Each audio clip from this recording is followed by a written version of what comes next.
आपकी मौजूदगी में दुनिया और उसकी तमाम परेशानियां मानो खत्म हो जाती हैं।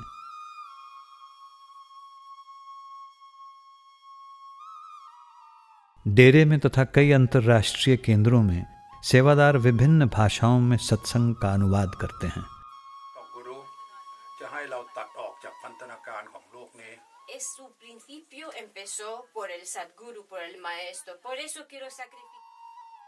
कुछ केंद्रों में कम सुनने वाले लोगों के लिए एक खास स्थान निर्धारित किया जाता है।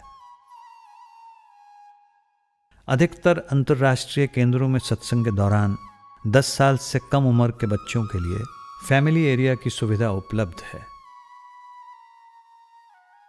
हालांकि हर बच्चे के साथ उनके माता पिता या कोई जानने वाले होते हैं, फिर भी एक सुरक्षित माहौल बनाए रखने के लिए सेवादार मौजूद होते हैं। ज़्यादातर केंद्रों में सद्गुरु के सत्संग की लाइव ऑडियो स्ट्रीमिंग उपलब्ध होती है, जिसे माता पिता और गार्जियंस हेडसेट्स द्वारा सुन सकते हैं। बच्चों के मनोरंजन के लिए सेवादार कई साधन भी उपलब्ध कराते हैं।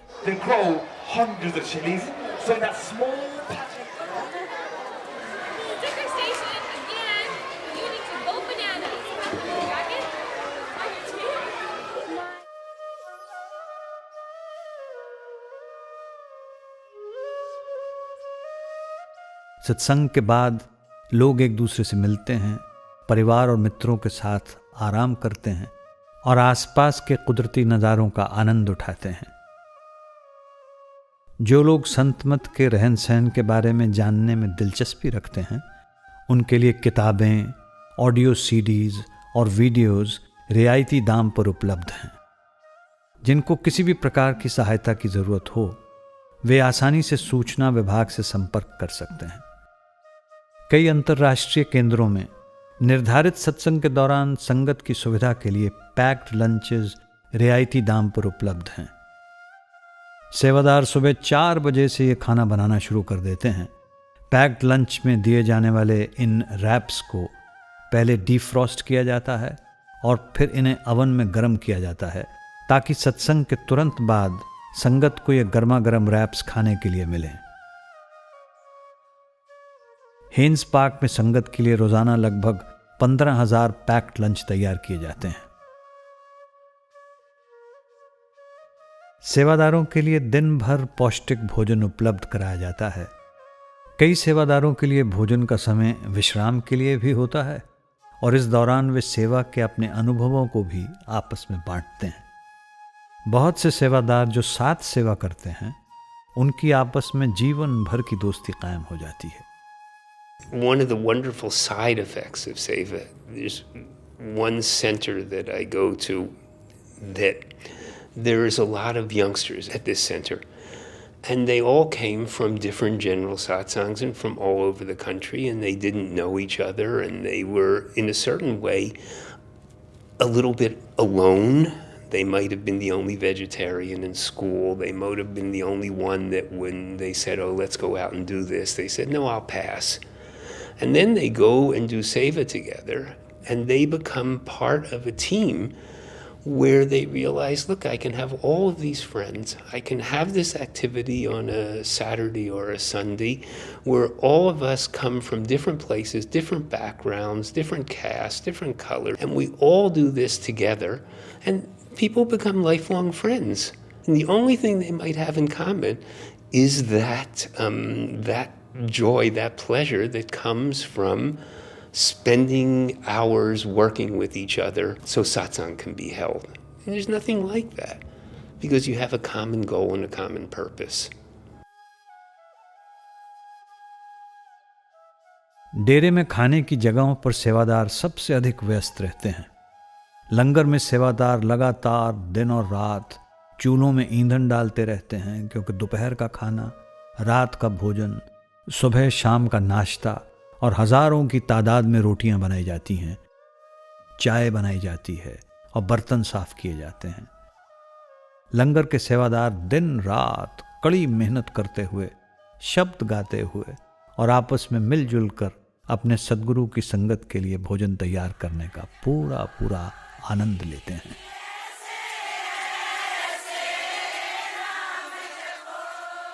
एक बार शाम की मीटिंग में एक महिला ने सद्गुरु से कहा कि कई बार ये देखा गया है कि सेवादार देर रात तक जागते रहते हैं, कठिन परिस्थितियों में काम करते हैं और उन्हें असुविधा भी होती है। उसने आगे पूछा कि क्या कुछ हद तक असुविधा सहन करना सेवा का स्वाभाविक अंग है? सद्गुरु उसकी बात से सहमत नहीं हुए और आपने कहा कि सेवादार भी शायद इस बात से सहमत नहीं होंगे। वे कहेंगे, कैसी असुविधा? और आगे कहा कि अगर कोई उन्हें इस सेवा से हटाने की या फिर इससे होने वाली असुविधा से दूर करने की कोशिश करे तो वे इनकार कर देंगे। आपने उन सेवादारों के बारे में बात की जो जून के महीने में लंगर में रोटियां पकाते हैं। वे देर रात तक जागकर इतनी तपती हुई गर्मी में लंबे समय तक सेवा करते हैं। आपने कहा कि जब वे रात को 2 या 3 बजे डेरे का चक्कर लगाने के लिए निकले तो उन्होंने देखा कि उनमें से कई लोग भजन बंदगी में बैठे थे।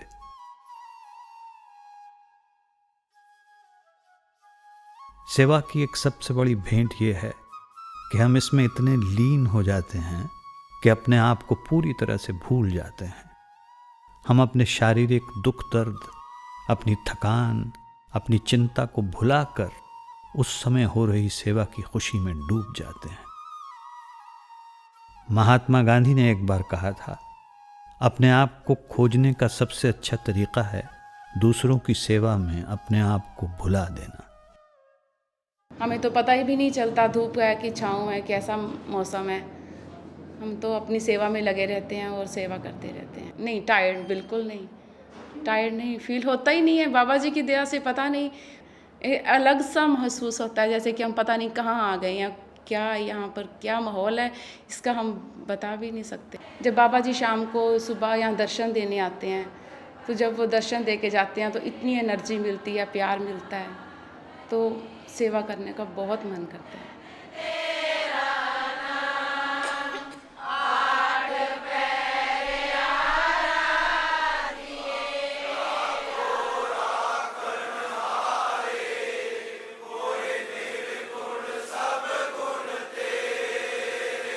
सेवा एक ਇਹੋ ਜਿਹੀ ਚੀਜ਼ ਹੈ ਜਿੰਦੇ ਨਾਲ ਅਸੀਂ ਸਾਡਾ ਤਨ ਮਨ ਠੰਡਾ ਹੋ ਜਾਂਦਾ ਹੈ, ਜਿੰਦੇ ਨਾਲ ਕਰਨ ਦੇ ਨਾਲ ਸਾਨੂੰ ਬਾਬਾ ਜੀ ਦੀ ਜਿਹੜੀ ਖੁਸ਼ੀ ਮਿਲਦੀ ਹੈ ਉਹ ਅਸੀਂ ਬਿਆਨ ਹੀ ਨਹੀਂ ਇਸ ਚੀਜ਼ ਨੂੰ ਕਰ ਸਕਦੇ।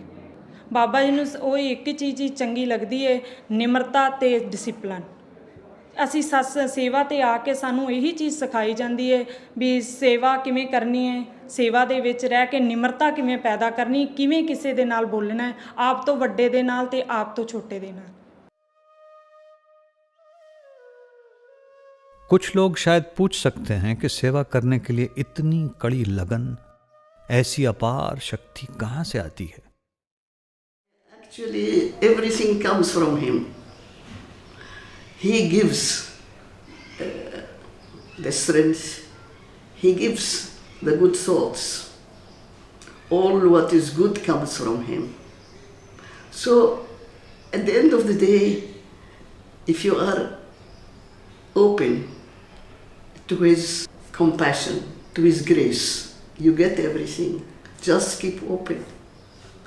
Open your heart, and God gives to whom he wants to give and as much as he wants to give.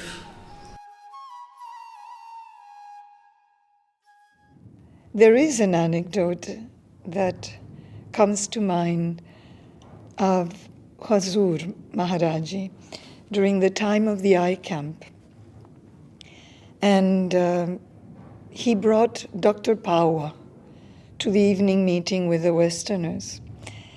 And he introduced Dr. Pawa. He sat him next to him. He said, all are quite familiar with Dr. Pawa's name. He is associated with our eye camp right from the inception. He is dedicated to the cause of eliminating blindness. He is well-known eye surgeon. Nobody can doubt that. Over and above, he is very humble. He is very lovable and a kind person. He is unconscious of his greatness. I have nothing else to say. That was a beautiful moment in the life of a Sevadar that had given everything, completely forgotten what he was about. And the Master saying he is not even conscious of the greatness of his service.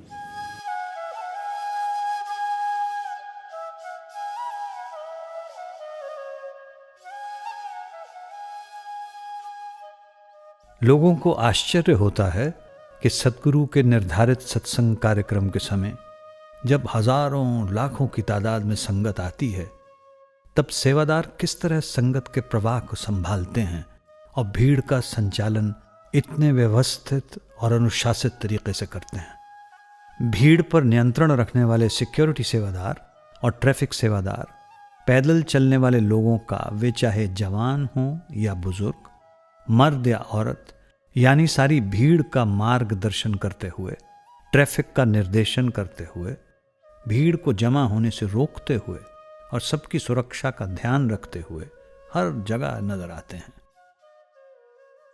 कुछ वर्ष पहले एक अखबार की report में यह बताया गया था कि दिल्ली पुलिस ने सत्संग कार्यक्रम के दौरान ट्रैफिक के सहज प्रवाह को देखकर राधा स्वामी सत्संग ब्यास के सेवादारों से भीड़ को सही तरीके से काबू करने के लिए सुझाव मांगे थे।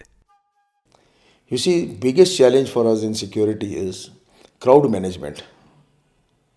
Today here you must have seen, we have handled Sangat of around say 4 lakh plus at times. How to handle this crowd? When they have to enter inside the satsang, when they come out, entry, exit points, when they go for langar, canteen, sanitary problems. Everywhere you will find security sevadar standing there. And this is not a small thing, handling such a big crowd. You see, you must have read, you must have seen it many times.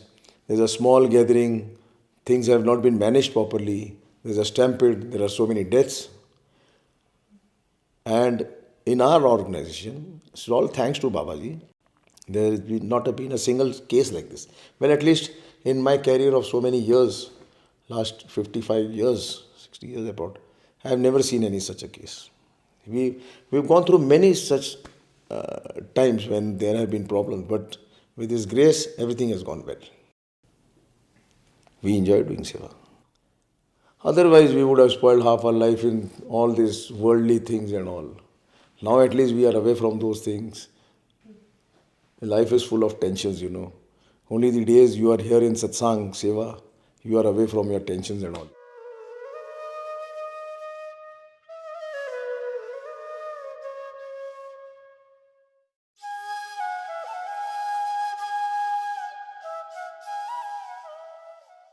जब यहाँ आने वाली संगत की संख्या 5 लाख के करीब हो जाती है, तब सफाई और स्वच्छता बेहद ज़रूरी होती है। सुबह 4 बजे से लेकर सेवादार बड़ी ही सावधानी से डेरे को साफ सुथरा रखते हैं और ध्यान रखते हैं कि वहाँ के हजारों शौचालयों को नियमित रूप से स्वच्छ रखा जाए। My first visit in the sanitation department. When I just arrived, Master Ji asked Dr. Goel and Mr. Krishan to take me to the sheds where they were plastering the surface of the ground with cow dung. And first I didn't want to, but because I was assigned to go there, I went with these 2 people. The minute I landed near shed, there was such a strong smell of cow dung that I just wanted to run away. And these people realized that I was very uncomfortable, but they sort of asked me to move a little forward. I entered the sheds, combed my way through, and my life changed. I saw a definite pattern of movement. I saw everybody singing Shabads, smiling, knee deep in cow dung. I was amazed. I felt embarrassed that look at these people. I mean, it was pure joy just doing that plastering of the ground. And I think I'll never forget that scene, and I'll never forget what Seva really means.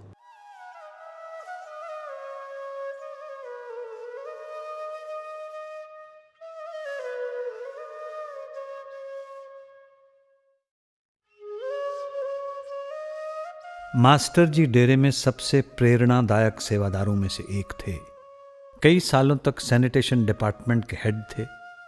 उनके प्रभावशाली व्यक्तित्व और सेवा के प्रति निष्ठा ने हजारों लोगों को प्रेम और उत्साह के साथ सेवा करने के लिए प्रेरित किया। I distinctly recall a patient, one of these summer mornings, a man wrapped up in a kambal, a blanket, was left outside a hospital gate.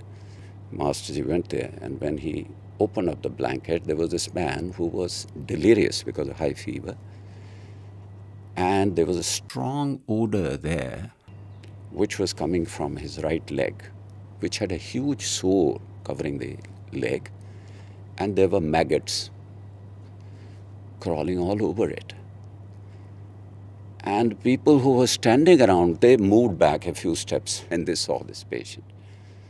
But Master Puran Singh just picked him up like that, with great care, love, affection, holding him next to his chest, and brought him into the hospital, where we cleaned up that wound with Sevlon, removed the maggots.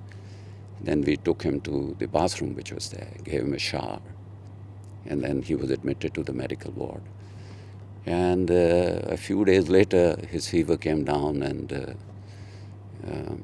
his maggots disappeared, and his wound started healing. Because whenever there was an issue with a patient, in the emergency or on the wards or in the OPD, we would always call for him, call Master Ji, there's a situation here. And he'll be there within minutes. And everybody wondered, does he ever sleep? Because he never asked for a second in command or, off time. And we were not able to catch him sleeping, because whenever he was not actively running around, he would sit down and wrap himself with his pagdi, his turban, and so that the legs were pushed against his chest, and he will just sit in meditation. So he was a great source of inspiration, not only in terms of tenderness and compassion to patients, but also to utilization of whatever spare time you have for meditation, rather than going to sleep or relaxing yourself by watching TV or something like that. See, the best part of rotation was I started with Sewa under Master Puran Singh. Their work, Sewa would start at 2 a.m. and end at 6 p.m. And they were all never out of energy and full of mud. And the amount of effort they put in and whatever I saw was amazing. He used to motivate the Sevadars. He would talk about Babaji's grace and motivational stories of saints. And then he just had a way of putting the words across, and he'd just say, go, and people would just keep working. And he used to lead from the front. When I was there, I was probably just doing half the seva what everybody else was doing. I lost about 3 kgs in about a week. So that's not bad, Later part, when near his end, during those days, he was terminally ill, but he didn't give up his seva. If he'd gain consciousness in hospital, he'd want to come and report for duty. So that was very humbling. So I just hope the next generation and our generation can even be a fraction of what the seva all these people did.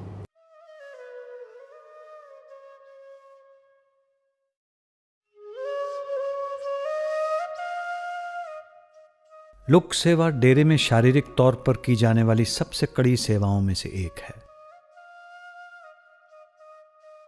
साल में सबसे ज्यादा गर्मियों के महीनों में जब तापमान 48 डिग्री सेल्सियस तक हो जाता है, तब हजारों जत्था सेवादार मिलकर सड़कों का निर्माण और उनकी मरम्मत करने में मदद करते हैं।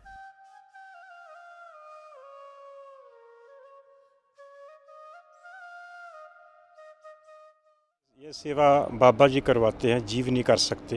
ये उनके क्रिएटिव पावर ही सेवा करवा रही है। इतनी धूप में जितनी भी बहना है, वो कभी घर पे तो एसी से बाहर नहीं निकलते, यहाँ पे आके जो सेवा करते हैं सतगुरु की दया है, उनकी क्रिएटिव पावर शब्द में ही सेवा होती है। इस सेवा में तो जो आनंद है दुनिया में कोई किसी चीज़ में आनंद नहीं। अगर कोई मिस कर देता है तो जितने दिन वो घर रहेगा वो ऐसे तड़पेगा जैसे मच्छी पानी के भी गैर तड़पती है ना, वैसे तड़पता है। जे बाबा जी दर्शन नहीं भी दे के जाते तो हमारे को ये नहीं होता, सेवा में उतनी हमारे को ताकत रहती है, सेवा करने में उतना ही मज़ा आता है। बाबा जी नहीं भी होते तो सेवा तो बाबा जी आप खुद करा रहे होते, हम तो करने वाले नहीं हैं। पहले जब शुरू में लुक सेवा स्टार्ट हुई थी तो उस टाइम हम बाल्टियों में तेल लेके चलते थे और भट्टी तैयार करते थे। 250-250 मीटर पर टैंक लगाते थे, उसमें बाल्टियों से तेल लेके जाते थे। आज तो बाबा जी ने इतना बड़ा प्लांट लगा दिया, इतनी बड़ी रहमत कर दी, हम बयान ही नहीं कर सकते। बहुत ही खुशी मिलती है हमें। सवेरे 5 बजे से बाबा इतना खिलाते हैं। सवेरे 5 बजे पहले नाश्ता आता है, फिर 8 बजे नाश्ता आता है, फिर 10 बजे हजूर महाराज के टाइम महाराज जी आकर कहते थे इनको लस्सी भी देना, शिकंजी भी देना। मतलब इतना खाने को देते हैं बाबा जी, इतना खाने को देते हैं। हम घर जाते हैं तो हम मोटे होके जाते हैं, हमारा वजन बढ़ जाता है। घुटने भी रिप्लेस हो गए, दोनों घुटने भी रिप्लेस हो गए। फिर भी मैं, साहब को पता है, मैं सवेरे 5 बजे आता हूँ, रात के 7 बजे तक बाबा जी सेवा करवाते हैं। कोई थकान ही नहीं आती।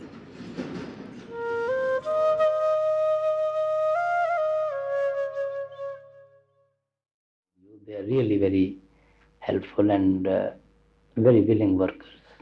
It is just to see to believe how they feed so many people and how they toil and work day and night and without any obligation to anybody. I even don't know who works and where they work and when they work. They just come, take their duties and do their work, pack up things, lock them, and then go back to their homes and come again next satsang. So it's really amazing the spirit with which they work.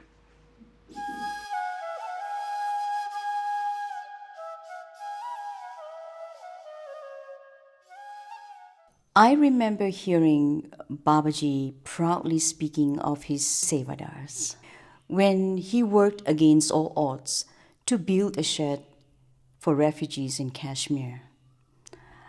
I still remember his face when he proudly put his hand to his heart and addressed them as my Sevadars. You could see how moved he was by this act of love.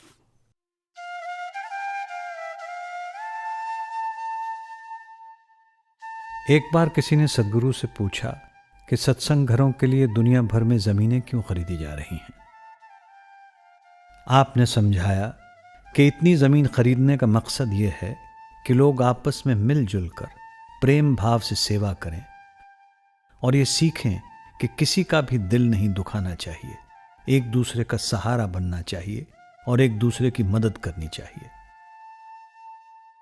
इस भाईचारे के जरिए ही एक ही पिता की संतान होने के नाते हम सभी सेवादारों के बीच में एक अनोखा रिश्ता कायम हो जाता है।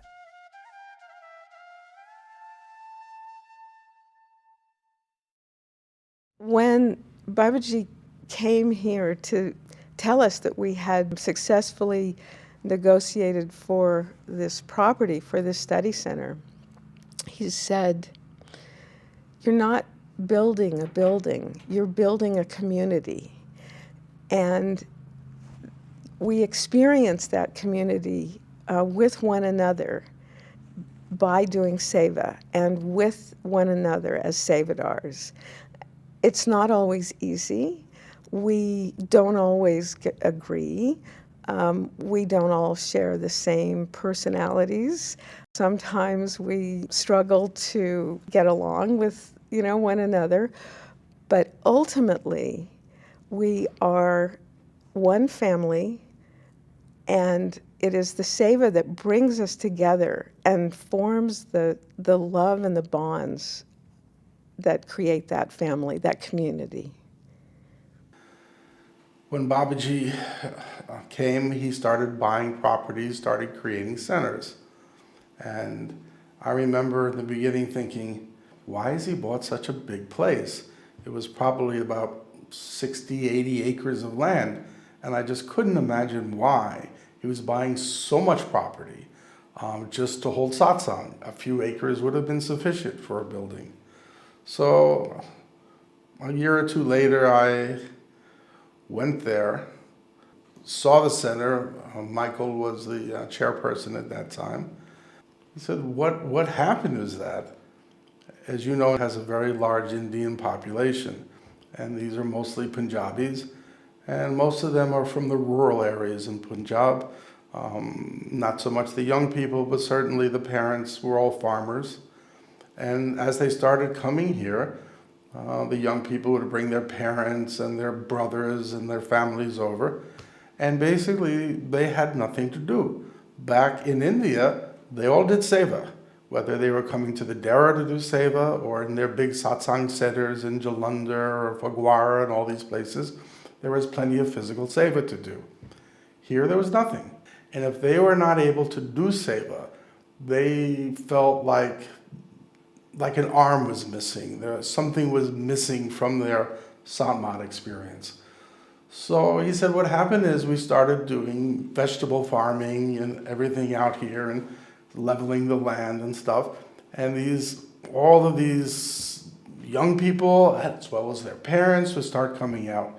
And when they first started coming, they were all pretty bent over and tired. They'd been sitting in apartments and houses for several years. And he said within a year, they were running all over the place. They were jumping on tractors and having a great time. And he said it just gave new life to the whole Sangat. And that's when I realized that these centers, even though they seem big, they create the opportunity for people to do seva. Nobody's forced to do it. Nobody's asked to come. All they ever say is there's need for seva for this thing or this thing, and people come. So that's when I realized, actually, for many people on the path, seva is a very, very important aspect of their life. Gives them that opportunity to serve the Sangat. They're actually serving the Master by serving the Sangat. And it's their way of giving thanks to their Master for giving them everything they've gotten. Study centre के निर्माण के दौरान एक सेवादार ने एक सुंदर मिसाल देकर समझाया। वो लिखते हैं, सेंटर में स्टील की दीवार को जोड़ने के लिए तकरीबन 90,000 से अधिक मेटल स्क्रूज का उपयोग किया गया था। एक मेटल स्क्रू में कितनी ताकत हो सकती है? शायद कुछ खास नहीं, परंतु क्या होगा अगर आप एक मेटल स्क्रू से दूसरे को, दूसरे से तीसरे को बड़ी सावधानी से, ध्यानपूर्वक एक खास मकसद को पूरा करने के लिए एक लंबे समय तक लगाते जाएंगे, जब तक कि आप 90,000 स्क्रूज को मजबूती से लगा नहीं लेते। नतीजा ये होगा कि आप एक बड़ी इमारत का निर्माण कर लेंगे। इसी तरह सिमरन के 5 शब्दों को अपने अंदर बार बार दोहराते रहने का क्या असर हो सकता है? सिमरन को एक बार दोहराने का शायद कोई लाभ न हो, परंतु जब हम उस सिमरन को दूसरी और तीसरी बार दोहराते हैं और बार बार दोहराते हैं, ध्यानपूर्वक लंबे समय तक एक खास मकसद के लिए, तब हम एक इमारत नहीं बनाते हैं, बल्कि अपनी चेतनता को ऊंचाई पर ले जाते हैं।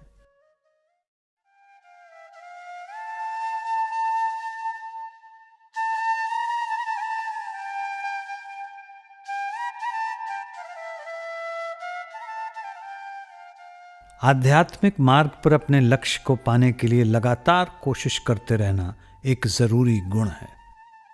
सेवा से शिष्य को यह सीख मिलती है कि लगातार कोशिश करते रहने से सफलता जरूर हासिल होगी। सेवा में सबको चुनौतियों का सामना करना पड़ता है।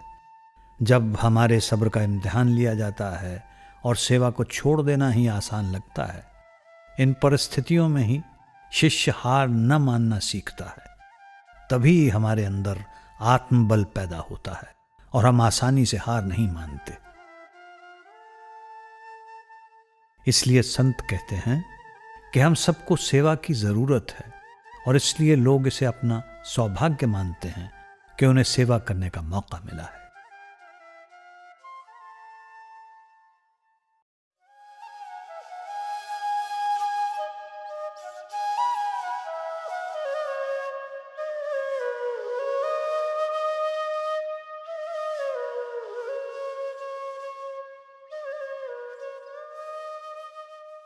एक बार सदगुरु ने समझाया कि सेवा एक पेंडुलम की तरह है। ऐसे मौके होते हैं जब पेंडुलम एक तरफ हो जाता है और सब कुछ आनंदमय लगता है। ये परिपूर्णता है, ये प्रेम है जो केवल सतगुरु पर ही केंद्रित है। और फिर ऐसा समय आता है जब ये पेंडुलम दूसरी तरफ चला जाता है, जब सेवादारों के बीच मतभेद होता है। तब प्रेम एक धुंधली याद बन जाता है और सेवा भी नीरस लगती है। सिर्फ सतगुरु को ही असल में पता होता है कि अंत में सब कुछ ठीक हो जाएगा। रूहानियत में तरक्की करने के लिए ज़रूरी है कि हम धीरज, सहनशीलता और विश्वास जैसे गुणों का सबक सीखें। परंतु सेवा के दौरान जब कभी हमारे अहम को चोट लगती है, उस वक्त हम दीनता का महत्वपूर्ण सबक सीखते हैं। As a Sevadar, anyone first and foremost should have the faith and know that no matter what, he is watching, whether he's there or not at that point in time, but he's definitely watching. Have the faith, wo yaqeen, which we say or talk about in satsang, that bharosa and trust, and know that you're doing it for him, you're doing it for the sangat, you're doing it for his love and nothing else. And you have to let go. You have to remove the I of the I, basically. And just let go and forget about everything else. एक बार किसी सेवादार ने हुजूर से पूछा, जब हमें लगे कि सेवा करते समय हमारे अंदर अहंकार पैदा हो रहा है, तब क्या हमें वो सेवा छोड़ देनी चाहिए? हुजूर ने उत्तर दिया, You should give up that ego rather than seva. Seva will help you to create humility sooner or later. But give up the ego which you think is attached to your type of seva. By running away from the situation, we don't solve any problem. We have to tackle the situation. कभी कभी सेवादार सोच सकते हैं कि उन्हें कोई खास सेवा उनकी योग्यता, प्रतिभा या शिक्षा के कारण दी गई है। उन्हें अपने अंदर वे गुण होने का गर्व भी महसूस हो सकता है जिनको वो समझते हैं कि उनमें हैं। परंतु बड़े महाराज जी कहा करते थे कि अगर मालिक चाहे तो वो अपना काम पत्थरों से भी करवा सकता है।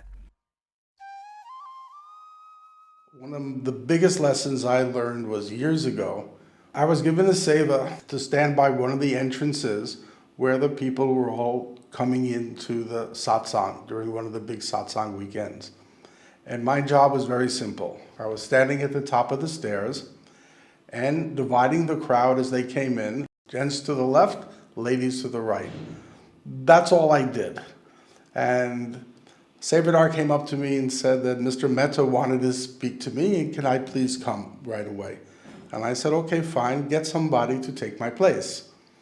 And he said, no, don't worry about it. We'll cover it. We'll take care of it. You just go. I said, okay, fine. So as I walked away, I looked back just to see that somebody had taken my place. And I watched the Sevadar pick up a tall potted plant from the wall and put it right where I was standing. And it's at that point I realized that the Guru can get his work done even by a potted plant, that none of us are indispensable. Well, when I first started Seva, Babaji said, if you remember these 4 sets of instructions, you will always do well. The first one was, let there be grace in your Seva. In other words, decorum, dignity, compassion. Secondly, don't abuse your position. The third one was, do what's in the interest of the Sangat as a whole. And the last one, always remember to remove the individuality from your Seva.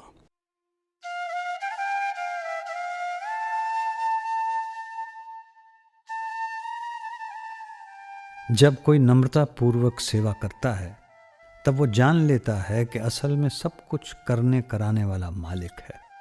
हम तो महज उनके हाथों की कठपुतलियां हैं। हमने अक्सर सेवादारों को यह कहते सुना है कि उनकी दया मेहर से यह सब मुमकिन हुआ है।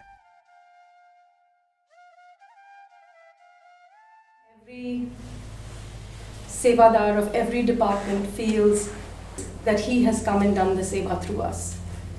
We have to put in our effort, we have to practice, but at that moment when you're on the hot seat, whether it's singing or translation or construction or publications, a word will be thrown into your mind when you need it, or the note will come to you when you can't find it. And we know it's him. We know it's him. He worships himself through us. I've come to understand that only through Seva, because I haven't reached the meditation part yet. But Seva, he's allowed us to see that he comes and he is the master of his own show.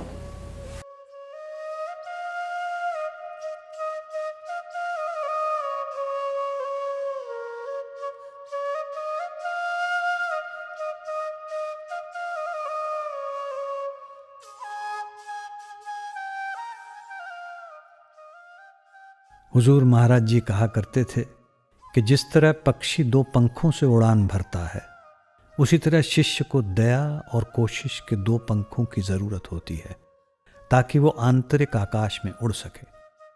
सेवा में भी दया और कोशिश करने की ये दिव्य विधि लागू होती है। जब कोई निस्वार्थ भाव से सेवा करता है, जब कोई खुशी खुशी बिना किसी उम्मीद के अपनी काबिलियत के अनुसार अपना सब कुछ सेवा में देने को तैयार है, तब मालिक की दया मेहर सदा उस पर बरसती है। We met Babaji for his blessings on 8 February 1998 at Ahmedabad. I said, Hazur, the post of Chief Engineer is likely to get vacant at the end of February at Chandigarh. If I get posted at Chandigarh, it will provide an opportunity to me to be near Dera and to do Seva. Babaji replied, wherever you are posted, take it as the will of the Lord, Seva, whatever and to whatever extent is required to be taken, it will be God done through you. In retrospect, I realize it was his ordain, because at that point of time, I never imagined I will be coming to Dera for Seva. It is his grace only. He is the doer, he gets the things done. Honestly speaking, the only effort on my part was to accept any kind of seva, whether of engineering or satsang or administrative, being thankful to him, taking it as his grace. If you're offered seva, do it. Don't think about if you're worthy or if you're qualified or if you're good enough to do it. Just do it. Do your best to do it to the best of your ability and have faith that he will carry it out the way he would like to see it done.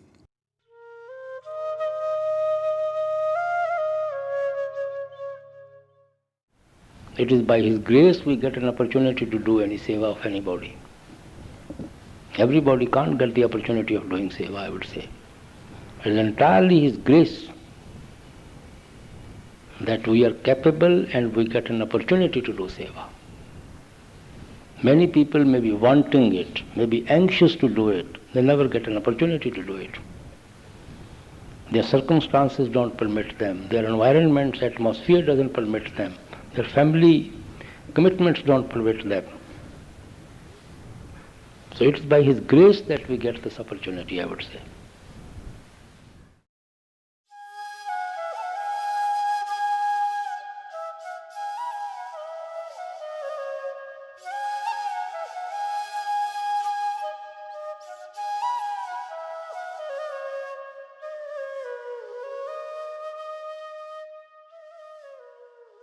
आखिरकार गुरु का असीम प्रेम ही हर सेवादार को प्रेरित करता है।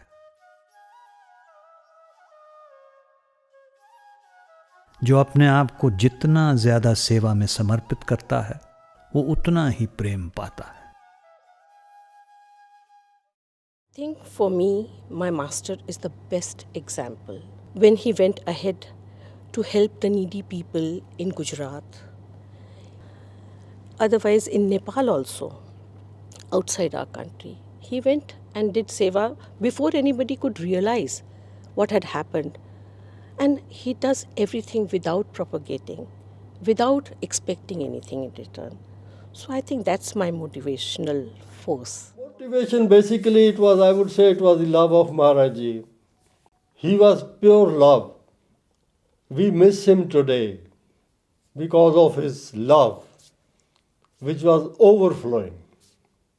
A love of the master cannot be explained. I was 26 years old when I heard that they needed a landscape architect for Hazur Maharaji's hospital in Beas. So I wrote a letter saying, I know that, seva takes a lot of effort, but I'm willing to do whatever it takes to do this seva. And the next thing I know, I was at Dera for 7 months, 1983 to 1984. I just graduated from design school, so I was full of all these ideals. And all the gentlemen I was working with were all retired Army and railroad, and they wanted to make everything straight. And I wanted to curve all the roads around the trees and everything and make it very, organic. So I explained this to Maharaji, and he said, yes, this is good because not a single tree should be removed more than is necessary, because it is with great difficulty that we grow the trees. Of course, Maharaji left in 1990, and I thought, wow, this is the end. In 1995, I got invited by Dr. Templer again, who has been the architect for the hospital, to help with the design of the site plan for Fayetteville. And we had done this plan, and we met Babaji in Hawaii. And we were sitting in a hotel room, and I was sitting next to him like this, and I laid out the drawing, and he goes, oh, so many trees. He turned to me, Babaji said, not a single tree should be removed more than is necessary, because it is with great difficulty that we grow the trees. I just looked at him and I said, you remind me of Hazur when you say that. So that was pretty profound seva experience. समय के साथ हमें ये एहसास होने लगता है कि सेवा में सब कुछ समा जाता है।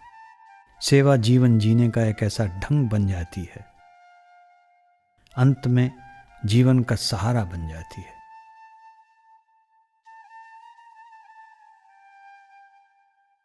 कुछ सेवादारों से पूछा गया कि सेवा के बिना उनकी जिंदगी कैसी होती।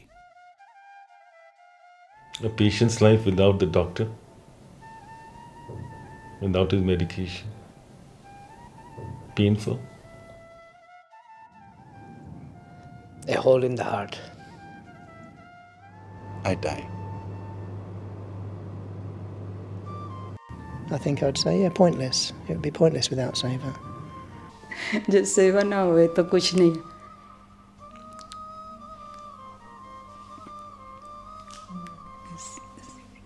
सेवा तो बिना कुछ नहीं जिंदगी। हुजूर महाराज जी अक्सर कहा करते थे कि भाग्यशाली हैं वो जीव जिन्हें औरों की सेवा करने का मौका मिलता है। जब भी कोई हुजूर का शुक्रिया अदा करता और कहता कि आप इतने मेहरबान हैं, तो आप बड़े प्यार से कहते, This institution belongs to all of you. Every center belongs to Satsangi. And Sevadar of every center is happy and take it as a privilege to serve the Sangat. It may be anywhere, maybe in your country, maybe in this country, it's immaterial.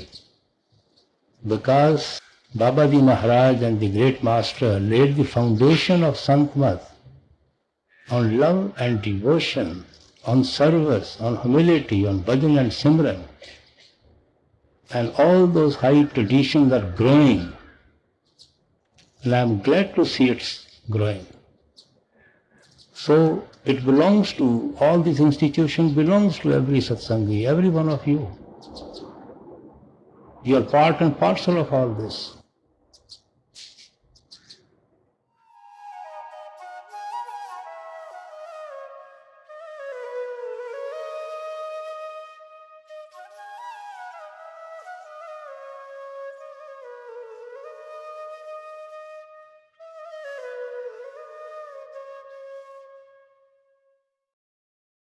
कई सेवादार सत्संग programme के दौरान सेवा करते हैं इसलिए उन्हें सत्संग सुनने का और सद्गुरु के दर्शन करने का मौका नहीं मिलता।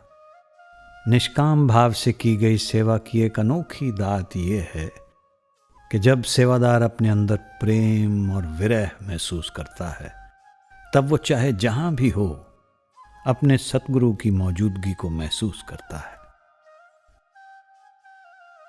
प्रेम के मार्ग पर प्रीतम के बिछोड़े का दर्द अति आवश्यक है। सद्गुरु हर दिल की तड़प का हाल जानते हैं, इसलिए हर सत्संग प्रोग्राम के अंत में वे सेवादारों को अपने प्रेम से भरी एक अनमोल भेंट देते हैं। यही सेवादारों के जीने का सहारा है, वो अमृत जो हर दिल में उठने वाली चाहत की प्यास को बुझाता है। रख दिया मन तेरे चरणों में, दृढ़ विश्वास अब तुझ पर मेरा, चिंता नहीं रही कोई मुझको,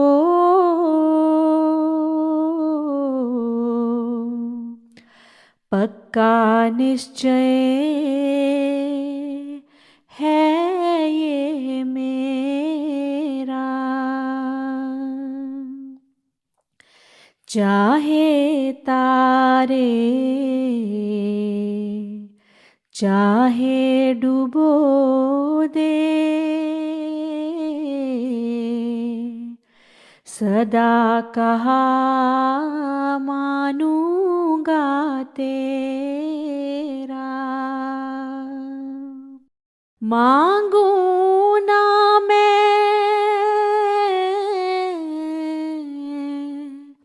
कभी भी कुछ भी,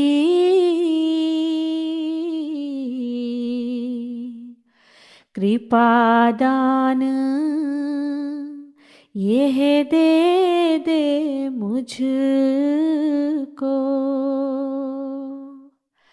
अगर नहीं तो क्या करूं सेवा, प्रभु यह तो समझा दे मुझको,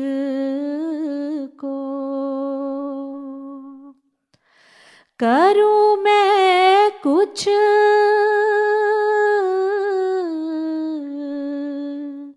या जो हो देखूं,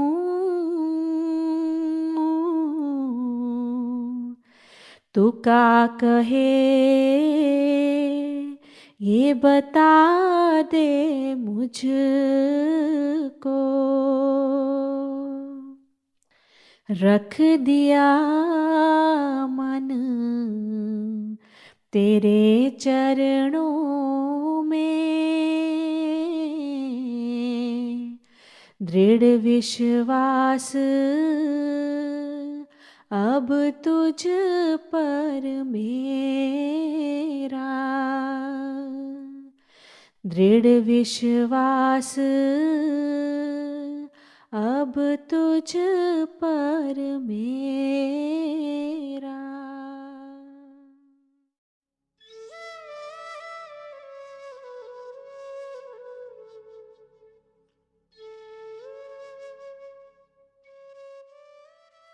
एक बार किसी ने सद्गुरु से पूछा कि वे जिंदगी से क्या चाहते हैं। आपने सहजता से कहा, अपने सद्गुरु की खुशी। किसी और समय जब आपसे पूछा गया कि आपका रोल क्या है, तो आपने कहा, मैं यहां एक सेवादार हूं। ये संतों की नम्रता है। इतनी ऊंची हस्ती होने के बावजूद वे अपने आप को संगत का सेवक मानते हैं।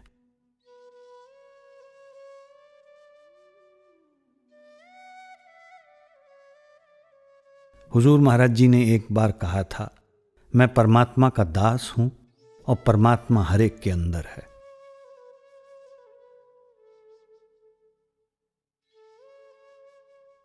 गद्दी नशीनी के समय आपने संगत के आगे जो वचन फरमाए वे संतों की नम्रता की जीती जागती मिसाल हैं।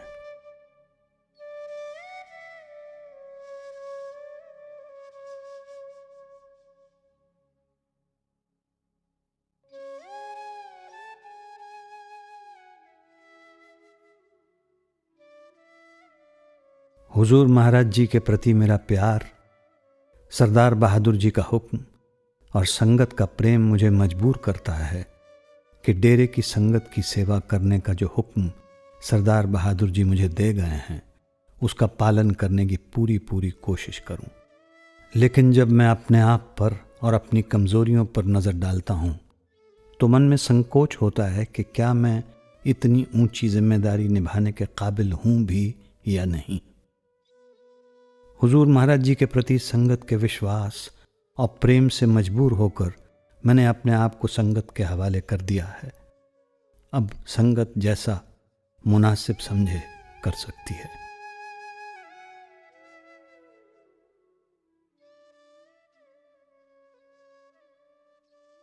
एक बार इंदौर में महाराज जी ने एक ही दिन में नामदान के 3 सेशंस रखे और आखिरकार आपने रात को 11 बजे खाना खाया।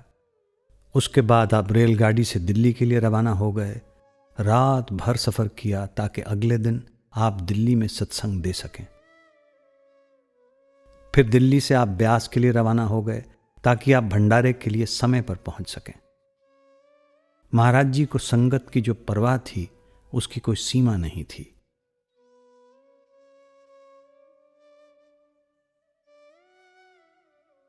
जब उन्हें पहली बार दिल का दौरा पड़ा तो उन्होंने अपने डॉक्टर को समझाया कि वो अपने निर्धारित कार्यक्रम की कटौती क्यों नहीं कर सकते हैं। आपने कहा, डॉक्टर साहब, जब मछुआरा मछलियों को अपने जाल में आकर्षित करने के लिए पानी में चारा फेंकता है और अगर उसके जाल में बहुत ज़्यादा मछलियां आ जाती हैं तो वो ये कहकर जाल को खींचने से इनकार नहीं करता कि जाल बहुत भारी है। ये तो उसे पानी में चारा डालने से पहले सोचना चाहिए था। अब तो पूरा बोझ उठाने के सिवाय उसके पास कोई चारा नहीं है। अब इन आत्माओं को नाम दान देने के अलावा और कोई रास्ता नहीं है। आप फिक्र न करें, मैं ठीक रहूंगा। बड़े महाराज जी का काम करने में मुझे कभी थकान नहीं होती। मुझे तो अपना फर्ज निभाने में खुशी मिलती है।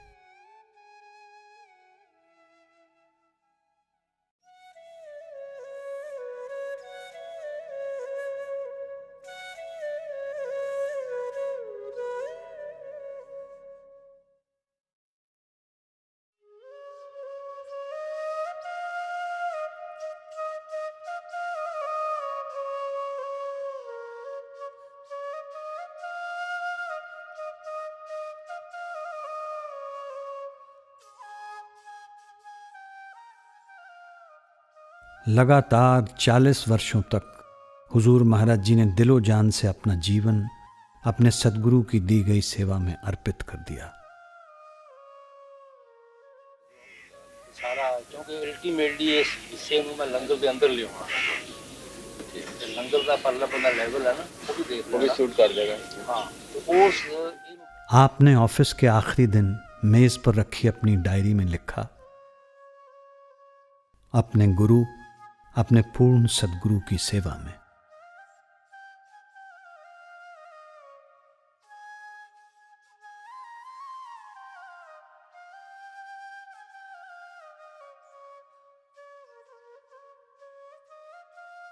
गद्दी नशीनी के समय बाबा जी ने संगत के आगे ये वचन फरमाए थे, ये दास इस समय संगत से कुछ भी कहने में असमर्थ है, पर फिर भी बड़े महाराज जी और मेरे प्रिय सतगुरु महाराज जी के हुक्म का पालन करते हुए मैं आपकी सेवा में हाजिर हूँ। हम सभी को पूरे विश्वास के साथ हुजूर महाराज जी की ऊंची और सच्ची शिक्षाओं से प्रेरणा लेकर उनके जैसा आदर्श जीवन जीने की कोशिश करनी चाहिए, जिसकी मिसाल आप खुद थे, और एक अच्छे सत्संगी की तरह प्रेम प्यार के साथ अपना भजन सिमरन करते रहना चाहिए। शुरू से ही हर गुरु ने अपने गुरु द्वारा सौंपे गए रूहानी कार्य को प्यार भरी भक्ति और निष्ठा से निभाया है। वे सच्चे सेवादार हैं, अपने शिष्यों के लिए एक शानदार मिसाल हैं।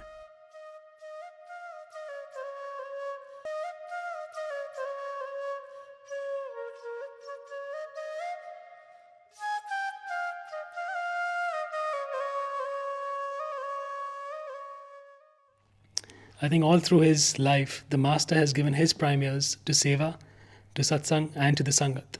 So if we can do anything on our part, is just give our best, put in our best foot forward, and have that faith that he will carry through. He will take you through whichever way it is. He's driving, he's flying you, he's holding you. That's it. जैसा कि बाबा जी ने और सभी संतों महात्माओं ने हमें सिखाया है कि रूहानी मार्ग पर सफर करता हुआ हर एक शिष्य एक सेवादार है, अपनी आत्मा का सेवादार। बड़े महाराज जी ने कहा है, गुरु की सबसे बड़ी सेवा उनके बताए गए रूहानी अभ्यास को प्रेम तथा विश्वास के साथ करना है, क्योंकि ऐसा करने से आप गुरु का काम करते हैं। आपको सचखंड ले जाने की उनकी जिम्मेदारी निभाने में आप उनकी सहायता करते हैं। Sister, service to Master is to follow the teachings, follow his instructions, to attend to your meditation, to live the way of Sant-mat. That is service to the Master. As Christ said, that sower is happy, and where the seed is sown, he is also happy. Gardener, when he is able to see a tree bearing fruit, he becomes happy. And the tree naturally, when it gives fruit, it's happy.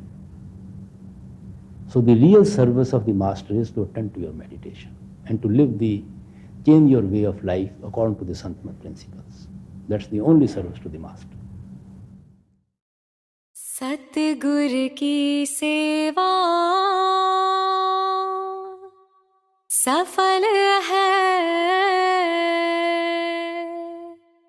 जे को करे चित लाए, मन चिंदिया फल पावना, हाँ मैं विच हो जाए, बंधन तोड़े मुक्त होए, सच्चे रहे समाए। सतगुर की सेवा सफल है, जे को करे चित लाए, इस जग में है नाम अलभ है, गुरमुख वसै मन आए, नानक जो गुर सेव है आपना, औ तिन बलिहार जाओ। सतगुर की सेवा सफल है, जे को करे चित लाए।